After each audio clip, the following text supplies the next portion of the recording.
Ang lahat sinimulan sa aming puso't isipan, at hindi papayagan na mawala, na masaktan, mapabayaan.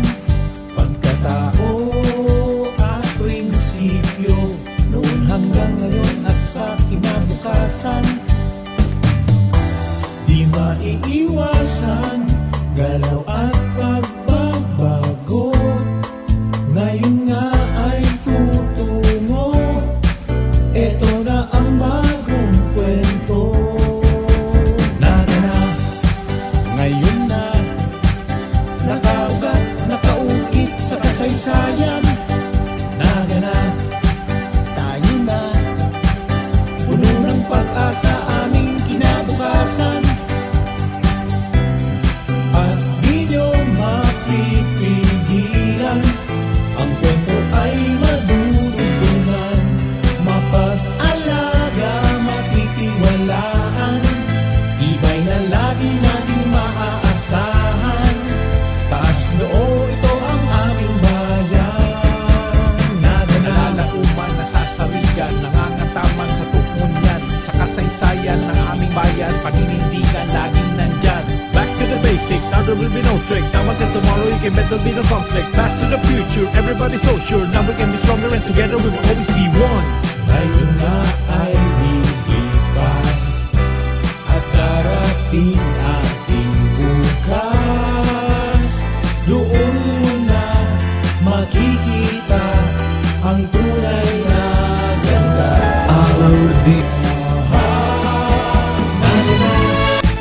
Ngayon na, bagong saya, bagong sigla, bagong pag-asa. Naga na, tayo na, ang kinggaling ay aming ipakikilala. At di nyo mapipigilan, ang kwento ay madudugtungan, mapag-alaga, matitiwalaan, tibay na lagi nating maaasahan. Taas noo, ito ang aming bayan.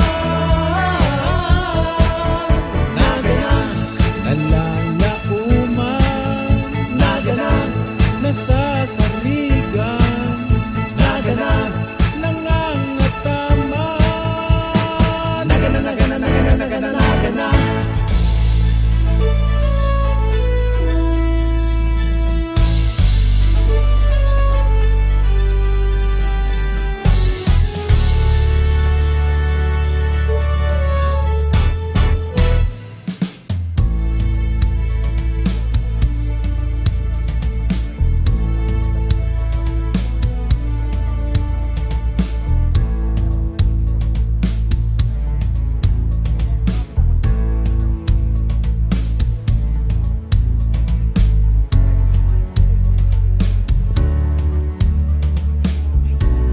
Good morning po. We'll begin in 2 minutes.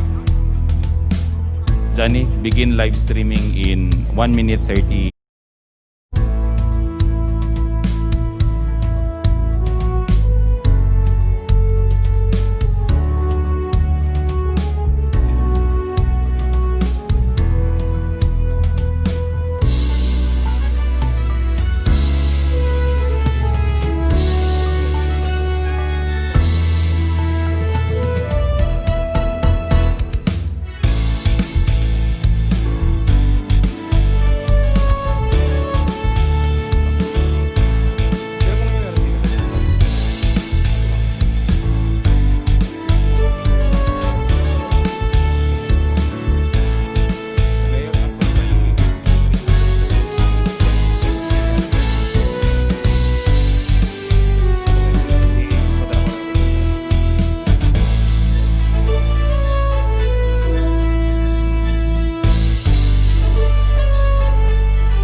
Good morning, everyone. May we request our city officials, our DPWH guests to kindly have your seats.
Good morning, everyone. We welcome you all to this turnover ceremony of the Ligtas COVID Center or Local Isolation and General Treatment Area for suspect COVID-19 cases. Today, we will be joined by our City Mayor, the Honorable Nelson Ligacion, our City Councilors, Councilor Greg Abunal, Councilor Lito Del Rosario, Councilor Vidal Castillo, Councilor Jose Perez, Councilor Jess Albios, Councilor Antonio Dodit Beltran, and Councilor Mary Kyle Francine Tripulca. We will also be joined by our partners from the Department of Public Works and Highways, Camarines Sur 3rd District Engineering Office. Today we are joined by the District Engineer of DPWH 3rd Engineering District, Engineer Rebecca J. Roses, Engineer Richard Ragrario, Assistant District Engineer. We also have Engineer Remy Remot, Project Engineer, DPWH 3rd Engineering District. We also have the contractors of this facility, Mr. Daniel Labordo of Saint Bernardine Construction and Chemal Labordo. We are also joined by Dr. Joseph Sanchez, the Quarantine Facility Cluster Head. May we request everyone to please stand for the opening prayer. Let us bow down our heads.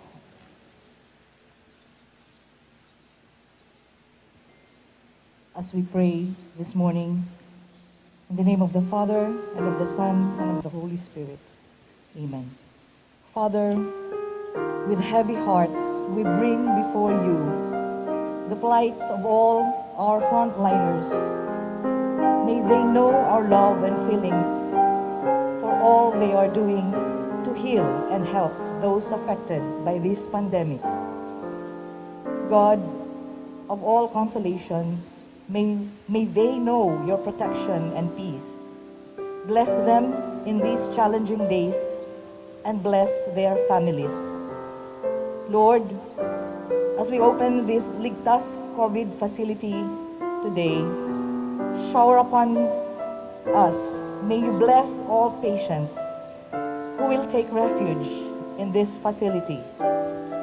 This we all ask in the name of your Son, Jesus, through the intercession of Our Lady of Peña Francia. Amen. In the name of the Father, and of the Son, and the Holy Spirit. Please remain standing for the Philippine National Anthem.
Matoko po kita gabos. Asin sa tuya na pong pupunan ang halipot na programa katakod kan formal na pagbubukas kan Jesse M. Robredo Coliseum Ligtas COVID Center. Para po sa iyang mensahe. Mga tugang, ang District Engineer kan 3rd Engineering District kan Department of Public Works and Highways, Engineer Rebecca Roses.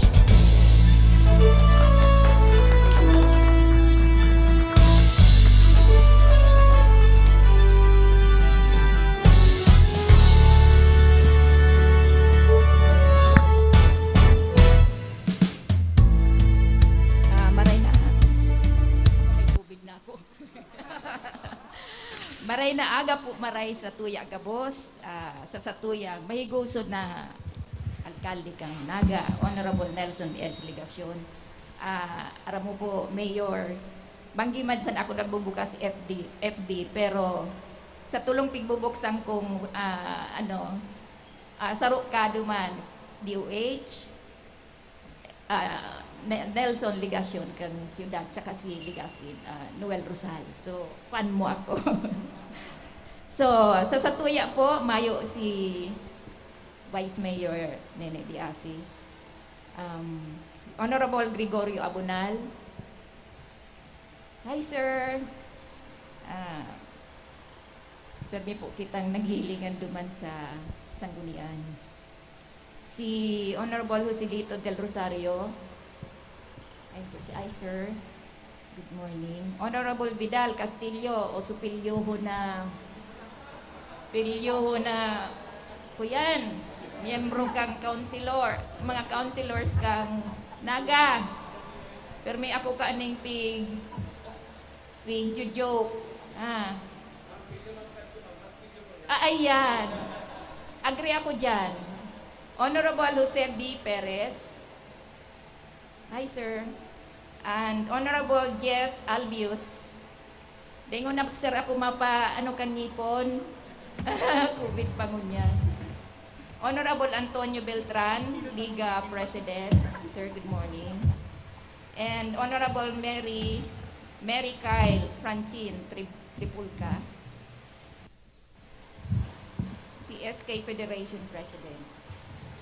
And sa mga anion pa na bay ko na nahiling. And also sa kontraktor ta, pasensya na Gemma ta, sa actual lang 30 days dapat ang calendar days ka ni pinirit mi ikang 15 dias. So chines mi si kontrata ginibo mi lang ang duration 15 days para i-accommodate si request kang city na at least 2 weeks na mag-occupy na ninda. So dahil nag-isi si Gemma, liniwat mi si contract duration, so 15. So, kasi arami man na, dahil man matatapos si CR dyan sa likod in 15 days. Kasi mga konkreto na iyan. So, pero nangako man si Gemma na within next week, tapos ninda iyan. So, turn over na. Bago ko po i-turn over ini sa satuyang mayor, ining COVID facility, ano lang po akong backgrounder.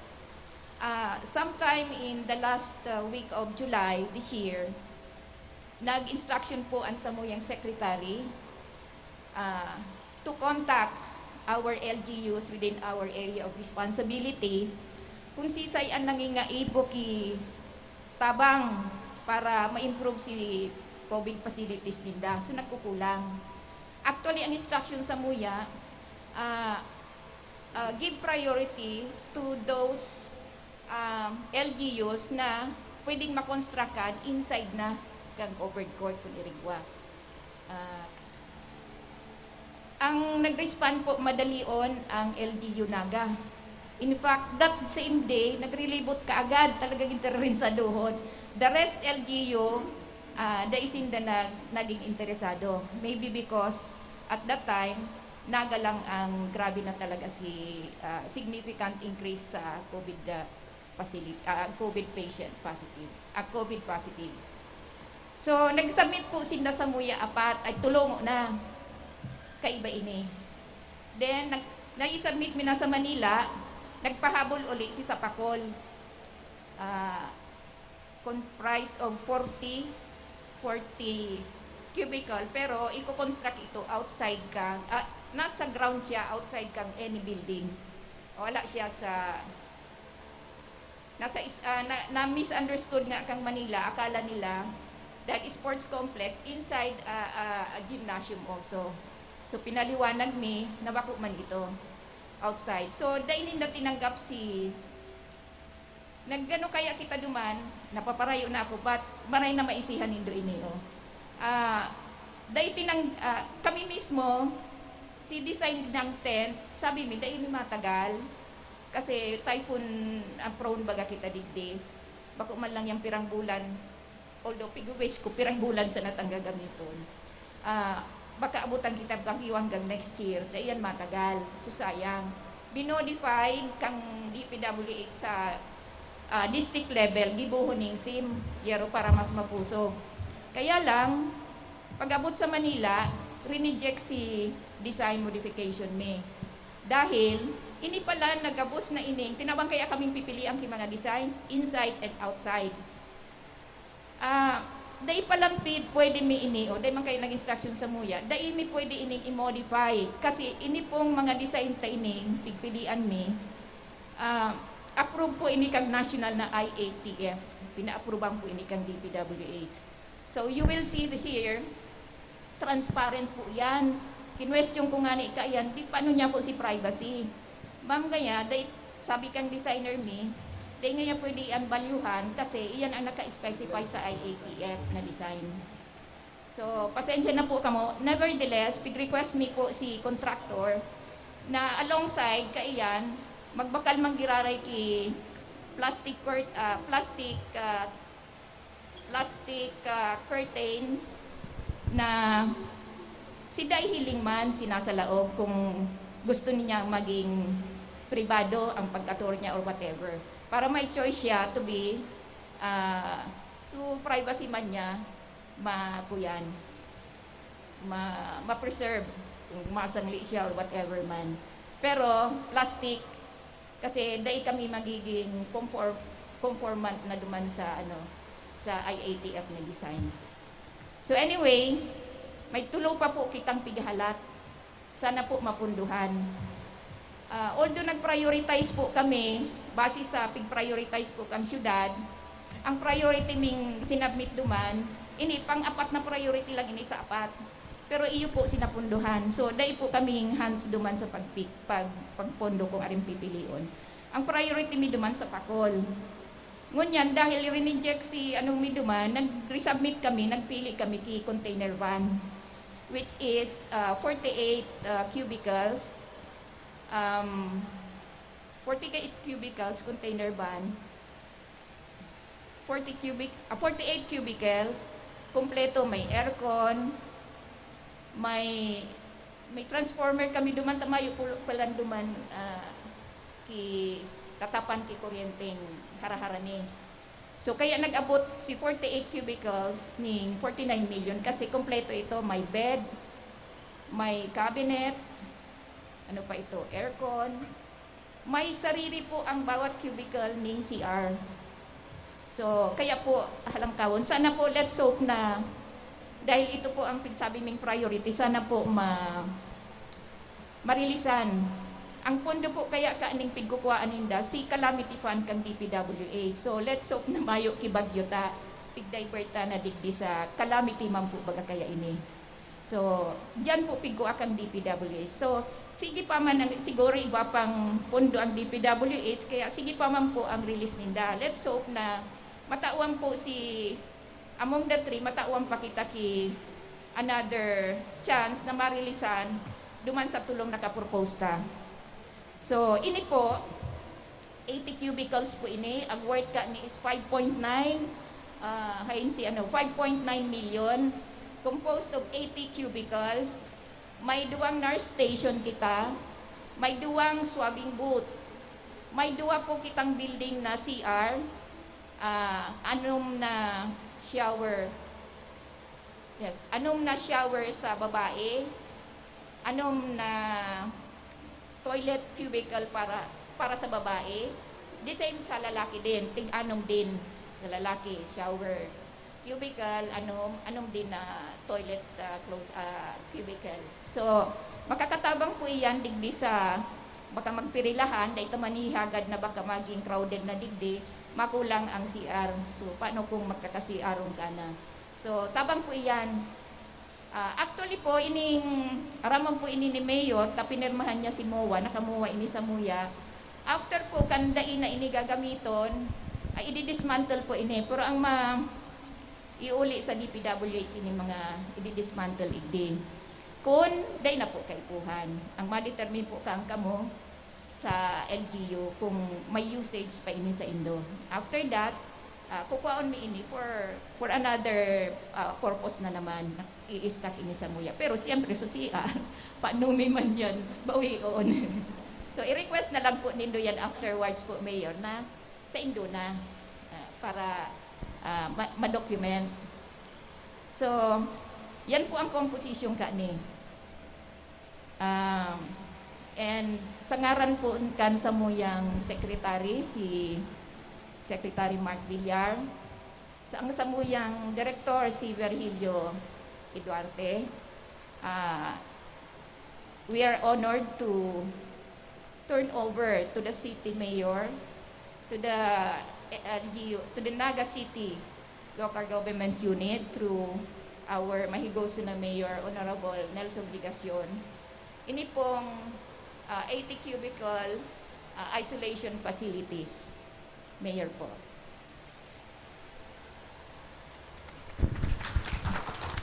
May we request the Mayor to accept the facility through an instrument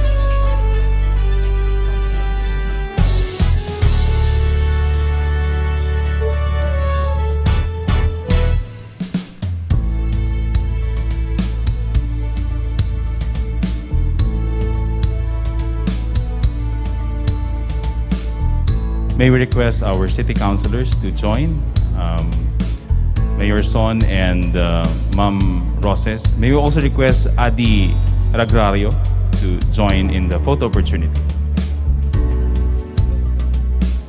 And Dr. Sanchez. Pasensya na po, Doc. Data ka na-mention.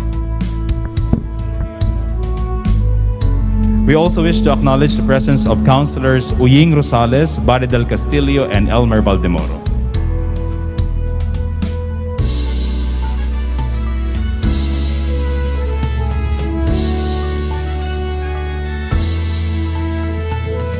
Thank you very much. May we request again our city officials, our DPWH officials to kindly take your seats. May apologies po kay Dr. Sanchez. Sir, very, very sorry po. Data ka na-mention. But nevertheless, bida ka man po kamupirme duman sa mga mayor, member po ini kang pamorningan. Oh, permi ko yan na mga nahiling sa FB. Anyway, my apologies po. Thank you. Thank you very much, Engineer Rebecca Roses. And now, let's listen to the message of our City Mayor, the Honorable Nelson Licacion.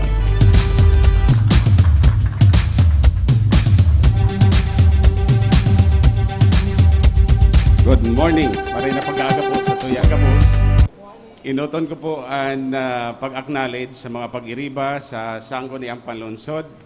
Yaon po si Councilor Uying Rosales. Palakpakan po si Councilor Uying. Councilor Lito del Rosario. Councilor Greg Abonal. Councilor Doc Diaz Albios. Councilor Buddy del Castillo. Councilor Vidal Castillo. Councilor Joe Perez. Councilor Dudit Beltran, and diyan po duman si Councilor Elmer Baldemoro. An SK Federation President, Councilor Kylie Tripolca, and an pamayo kan sa tuya pong mga isolation quarantine facility. Si iyo man po ang pamayo kan City Hospital, Dr. Joseph Sanchez.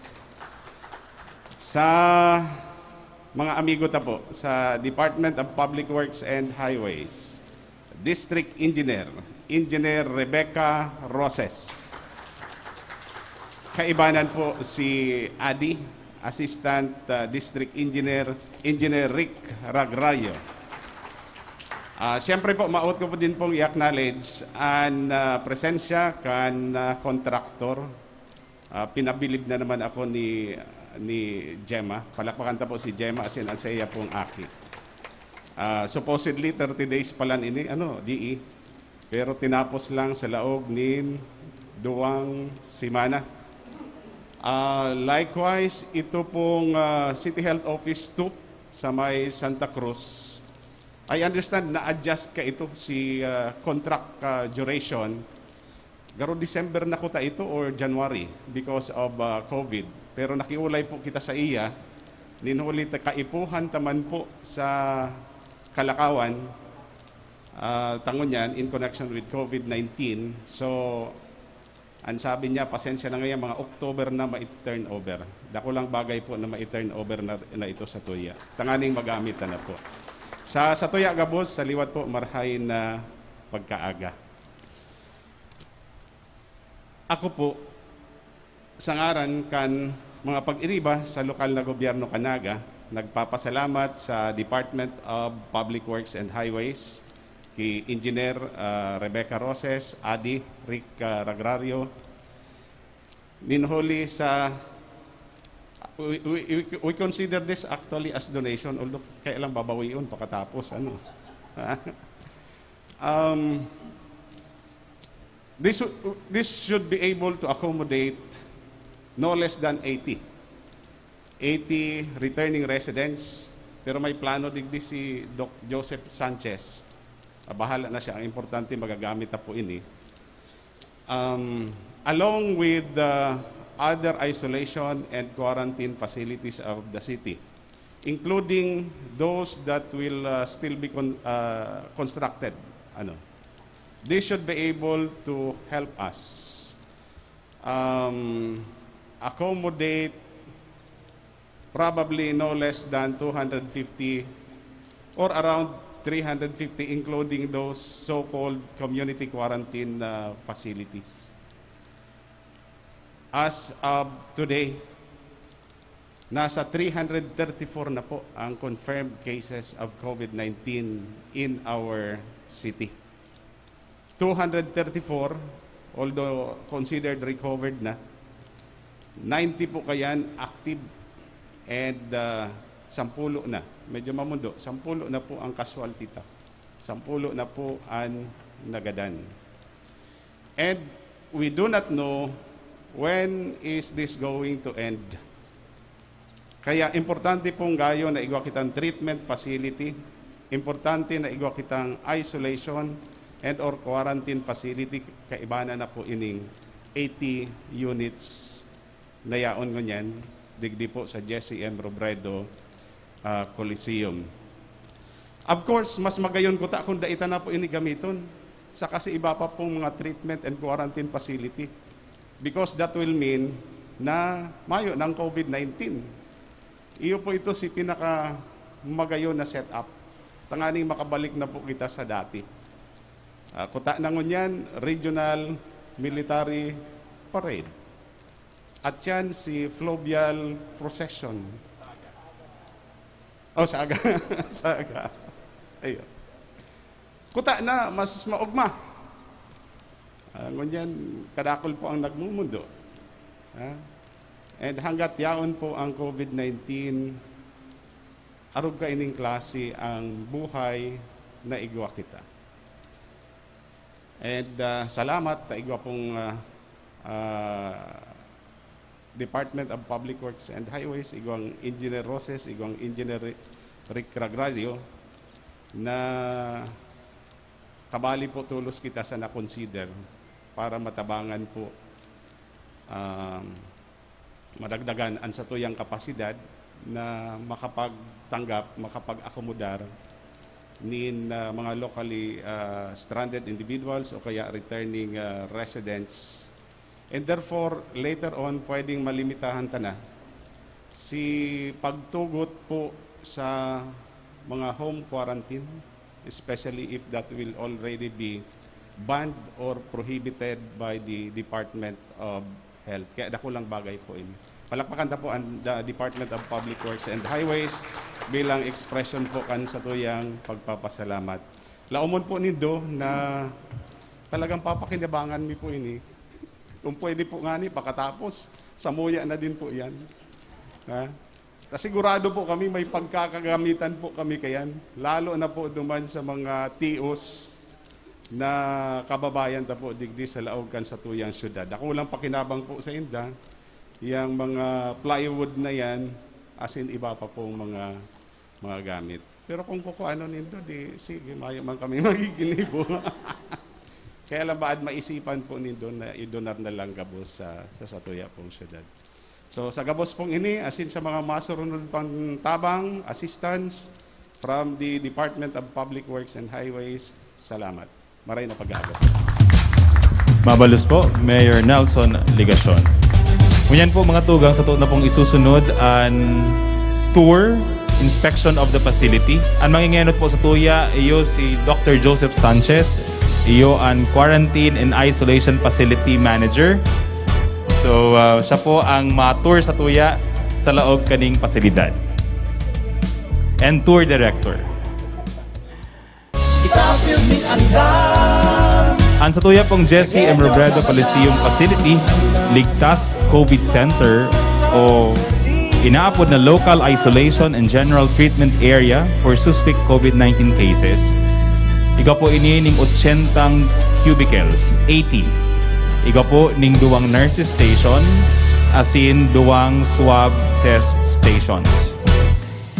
Iga po ini ning mga turugan, tukawan, kasabay na po itong chair with kasabay po ning armchair para diretso na sa pagkakan asin tukawan. Equip po ini ng electric fan, mga electrical outlets para po kung igwang mga gadgets na gamitin na sa itong mga pasyente pwede nindang magamit. Equip na din po ini ng individual lighting system. Tangarig po pwedeng basa or kung dahil na po gagamiton, pag maturog na, gagadanon na lang po ang ilaw. So yan po ang laog kan sa tuya pong Jesse M. Robredo Coliseum Ligtas COVID Center.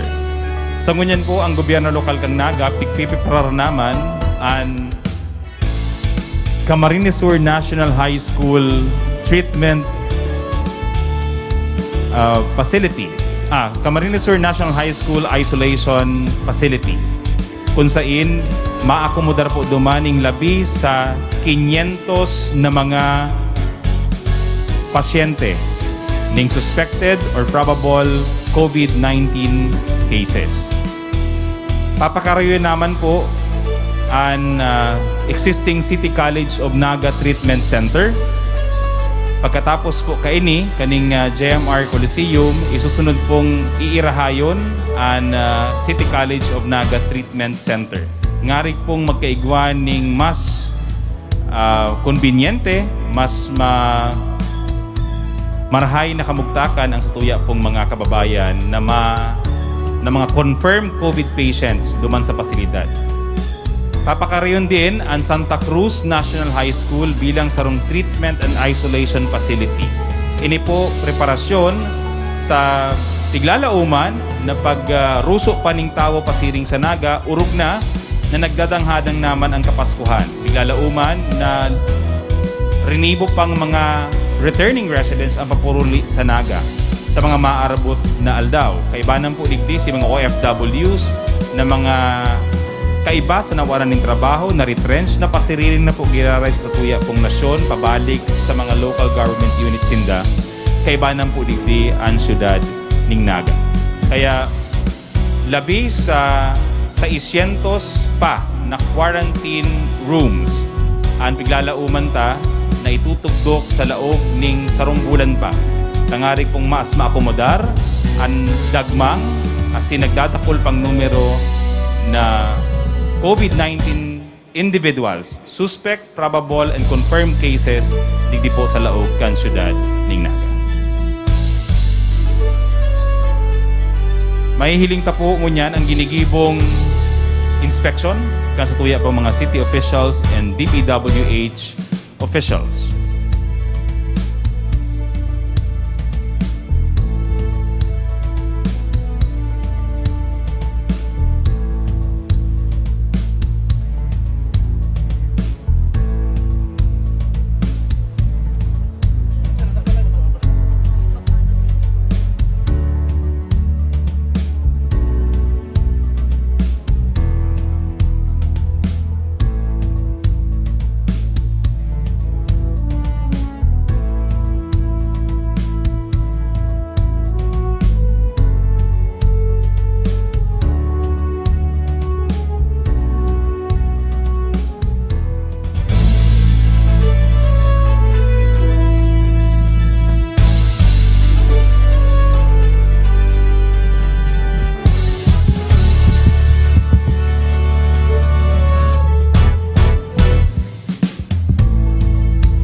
Digi po nagkatapos ang satuyang simpleng seremonya, katakod kan pag-turnover kan Jesse M. Robredo Ligtas COVID Center, Local Isolation and General Treatment Area for Suspect COVID-19 Cases.